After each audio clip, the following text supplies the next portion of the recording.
Graça e paz a você inscrito aqui no nosso canal, Presbítero Pedrosa, para mais uma polêmica assembleana. Confusão generalizada em uma das Assembleias de Deus sobre o ministério de Abreu e Lima aqui em Pernambuco.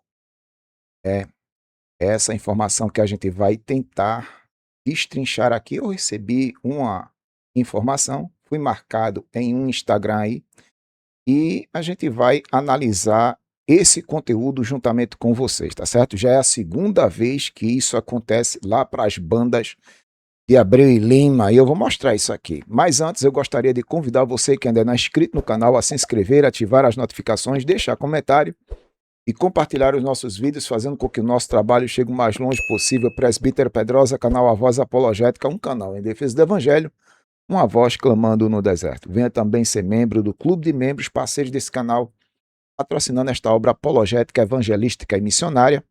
Este voto de confiança é o trabalho do Pedrosa, beleza?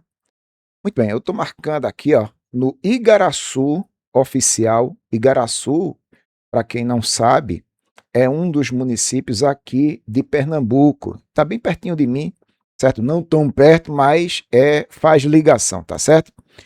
Então, eu fui marcado neste perfil e aqui está a confusão e algumas informações. Aqui, ó. Recebemos um vídeo enviado por um seguidor relatando uma situação ocorrida numa igreja em Igaraçu. Segundo as informações, um homem conhecido como Irmão Robson, que frequenta uma igreja ligada ao campo de Abreu e Lima, teria publicado um vídeo em seu próprio perfil. Nas imagens, ele aparece falando em línguas estranhas e, em seguida, sobe no púlpito, onde passa a acusar uma pessoa presente no culto de adultério por diversas vezes. Logo após o ocorrido, ele desce do púlpito, mas retorna pouco tempo depois. Ainda nas imagens, é possível ver que ele é impedido de continuar falando e acaba gerando um momento de tensão e confusão dentro do templo. Durante o tumulto, cadeiras do púlpito foram reviradas. Então tá aí, tá certo? Alguns internautas estão trazendo algumas informações aqui. Aí eu vi essa informação aqui, ó, desse internauta. Ele faz isso direto em várias igrejas. Aí eu associei uma coisa com a outra e me lembrei que eu já produzi um vídeo relacionado com a Assembleia de Deus do lado de Abreu e Lima, neste mesmo padrão. E me parece que é a mesma pessoa, né? O chamado irmão, cadê? Irmão Robson. Beleza? Então, vamos lá, vamos para o vídeo, que é justamente esse vídeo do que está acontecendo aqui. Eu fiz algumas melhorias no vídeo aqui. Eu trabalho com edição de vídeos e fiz uma edição aqui para o vídeo ficar mais audível e bem visto para vocês. Daqui a pouco eu vou mostrar este vídeo aqui, que é um vídeo passado de uma outra confusão em uma outra igreja lá em Abreu e Lima, e me parece que são as mesmas pessoas. Mas primeiro vamos ver o vídeo aí da confusão. Vamos lá.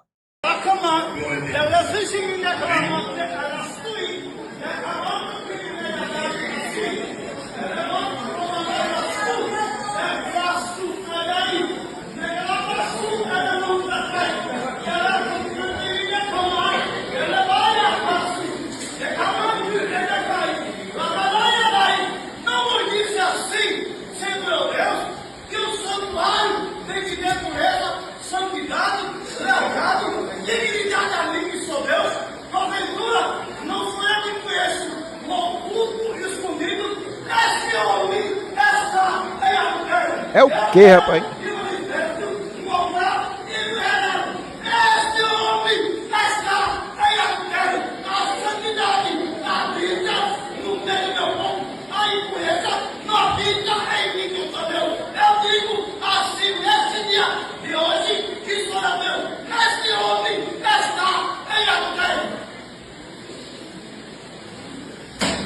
Salve, irmão, a paz paz do Senhor.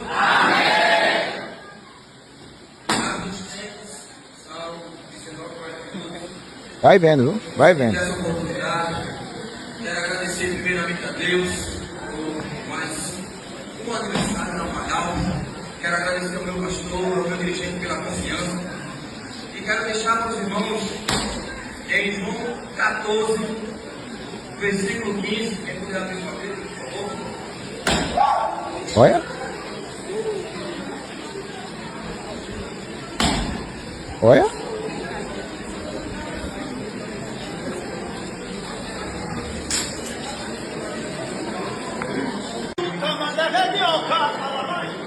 Agora ele volta, irmão. Ele viu que não ia dar em nada, e agora voltou para continuar a denúncia lá. Olha lá. Agora, ó.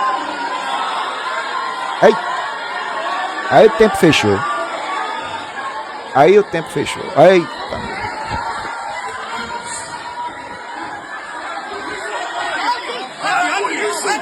Olha.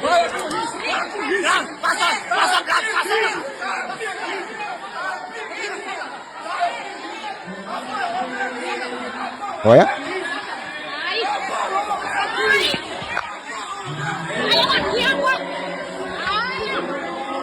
Olha.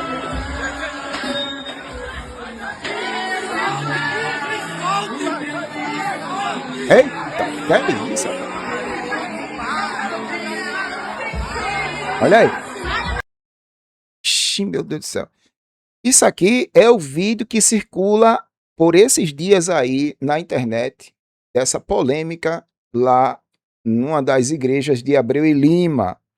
Aqui embaixo, esse vídeo eu já postei aqui, eu já falei sobre esse vídeo aqui, mas me parece que é a mesma pessoa seguindo o mesmo padrão. Dê uma olhadinha nesse vídeo aqui, vamos lá.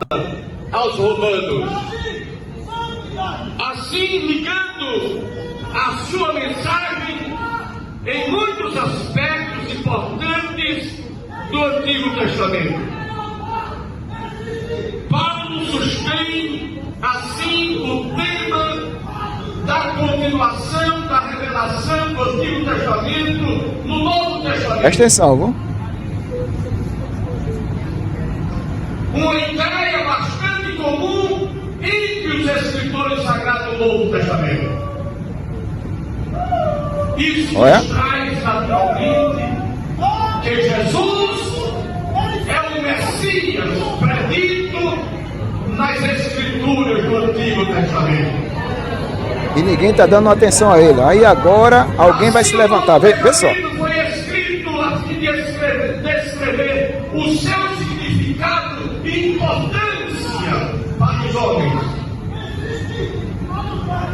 Irmão, por favor, eu estou com uma mensagem de Deus aqui. Agora. Por favor, eu peço ao diácono que conduza esse irmão ao seu lugar. Ei. Nós estamos aqui brincando de igreja. Por favor, meu companheiro. Eita. Eu estou ensinando a palavra de Deus. Se tem pecado aqui, Deus vai tomar conta do pecador. E ai daquele que for pecador. Agora, perturbar o culto, não. Viu? Em cima do altar existe adultério. E no meio da igreja também tem gente se passando por santo sem ser santo. Por favor, não perturbe o culto. Eita. É muito poder, viu? Isso só que se chama perturbar a ordem do culto. Deixa eu receber a É o que se chama. Eita. Em cima do altar existe adultério. E no meio da igreja também tem. Ordem do culto. É o que se chama. Viu? E no meio da igreja também tem. E Deus vai mostrar quem Uma é. coisa justifica a outra. Viu? Por favor, irmã. É o seu marido? É o seu marido? Por favor. Por favor. Por favor. Por favor. Nós estamos no culto. Nós estamos no culto. Por favor. Ei. Agora vão tirar ele, meu irmão. Vão tirar ele. A Vamos tirar ele. pessoa central aqui é Jesus. Ei. Viu? Ei. A pessoa Ei. central Ei. aqui se chama Ei. Pronto. Jesus. Tiraram ele. Jesus Solte é o ele. centro. Jesus é o centro. Vai, amor. Jesus Vai lá, amor. é o centro. Solte ele, irmão. Deram uma gravata no irmão. Eita, que é isso? Solte ele. Por favor, solte. É a mesma pessoa, irmão. É a mesma pessoa. É a mesma pessoa. Tá bom, não tem problema não. Eita. Solte o meu pai! Por favor, irmão, por favor. Solte ele, por favor. Solte meu pai. Eita. Solte ele. Solte ele.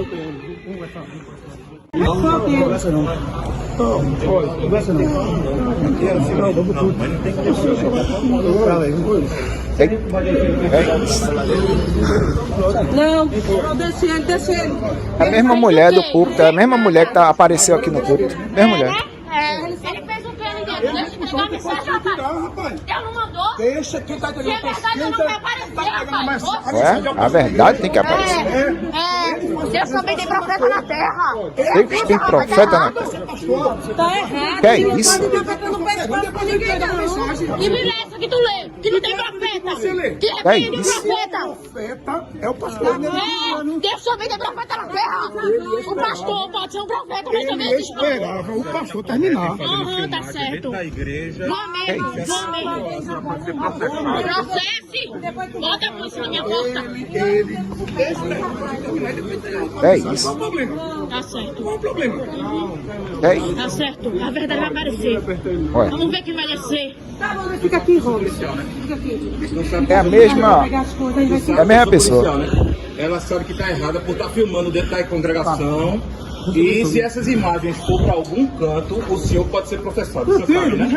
E do jeito que você foi querendo matar ele dentro da igreja. Que você não Pai, ele é agressão. Agressão não é crime, não. outro também. Eu vi, irmão. Eu Ele vi, foi irmão. retirado por Eita.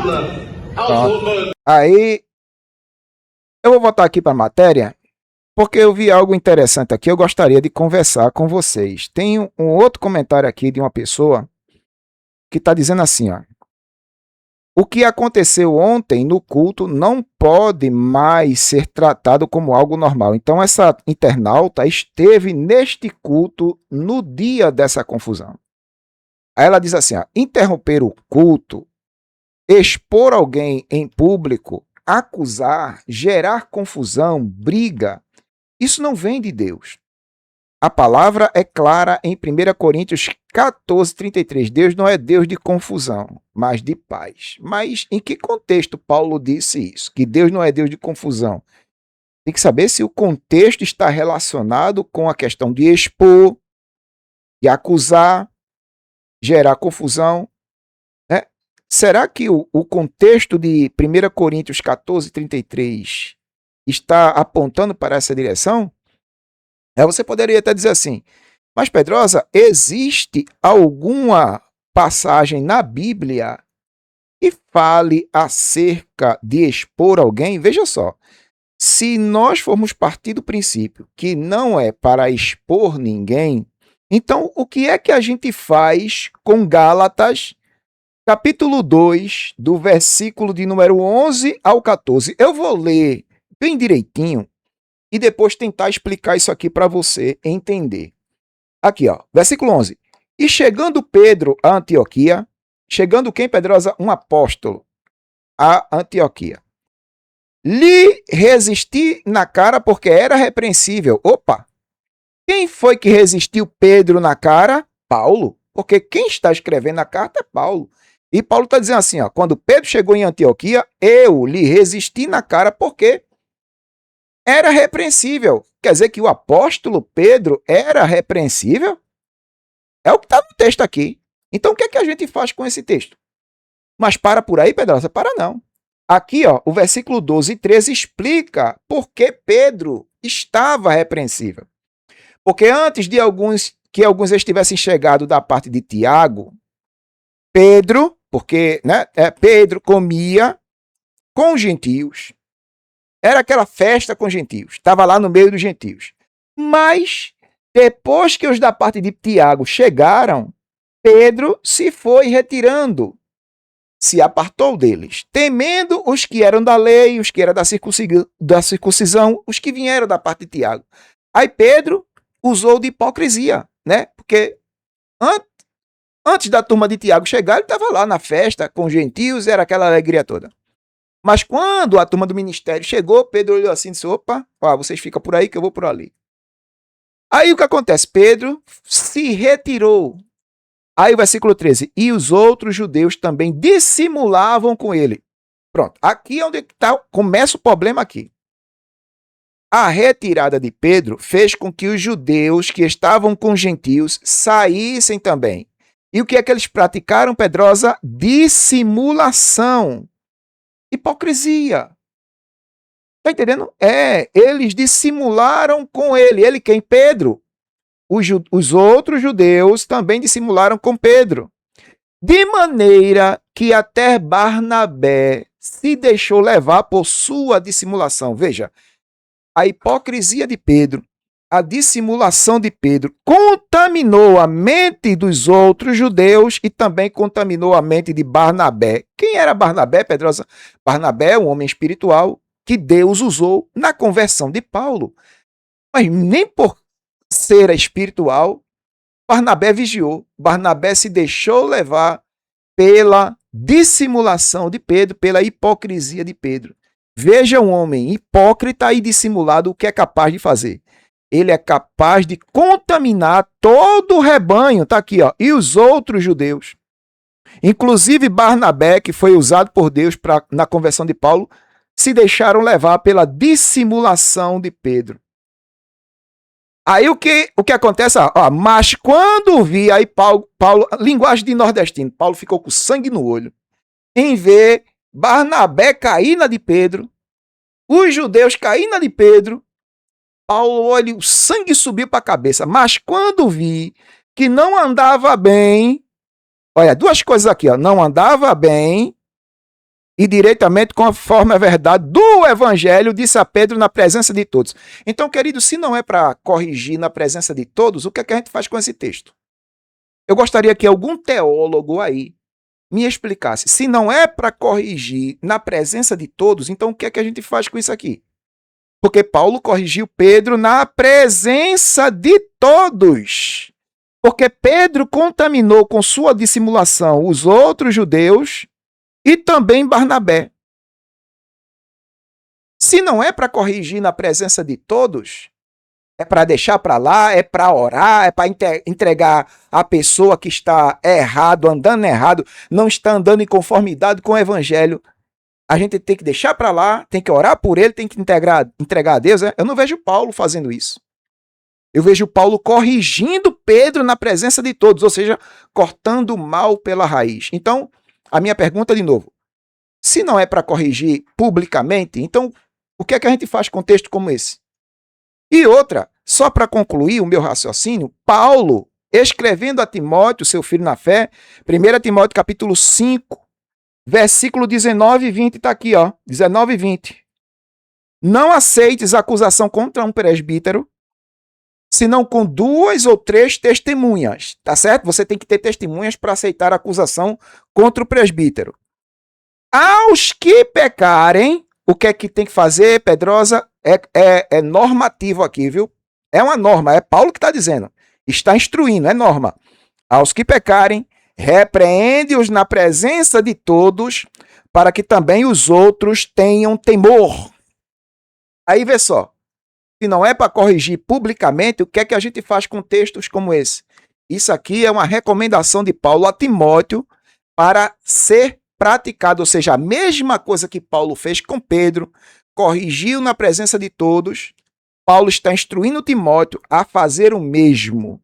E agora, alguém, por favor, comente aí nos comentários esses 2 textos que eu acabei de citar e tente responder a minha pergunta. Tá bom? Porque tem muita gente que não conhece esses textos, aí fica falando bobagem. Tá entendendo? Aí nessa falta de crítica construtiva, de correção construtiva, e às vezes publicamente, se instaurou dentro da Assembleia de Deus a cultura da impunidade. E é por isso que fazem, sabendo que não vão ser corrigidos, não vão ser chamados à atenção, e se preciso for, publicamente. Essa é a minha opinião, tá bom? E eu gostaria aí da sua opinião sobre isso que aconteceu lá em Hebreu Lima, e é pela 2ª vez, né? E que o presbítero se esclareça, e que o irmão que postou o vídeo se esclareça, tá certo? Mas e a minha argumentação? Se não é para corrigir publicamente, como algumas pessoas, várias pessoas nos comentários deste vídeo falaram, isso não pode ser. Irmão, vocês que comentaram neste Instagram, dizendo que Deus não faz vergonha, e Paulo errou, foi? Paulo errou em corrigir Pedro publicamente. E aí? Como é que fica agora? É a opinião de vocês? É o achismo de vocês? É a interpretação errada de textos isolados de vocês? Ou é o que está escrito de fato? Porque eu citei aqui um fato bíblico, Gálatas 2, e mostrei uma recomendação apostólica de Paulo relacionada com a correção pública. E aí? Vai ser o achismo ou vai ser a Bíblia? Deixa aí nos comentários. Eu gostaria de saber o que você acha, o que você pensa disso tudo. Uma vez mais eu lhe agradeço. Presbítero Pedrosa, canal A Voz Apologética, um canal em defesa do Evangelho, uma voz clamando no deserto. Curta, comente, compartilhe e se inscreva. Faça com que esse trabalho chegue o mais longe possível. Deus abençoe e até a próxima.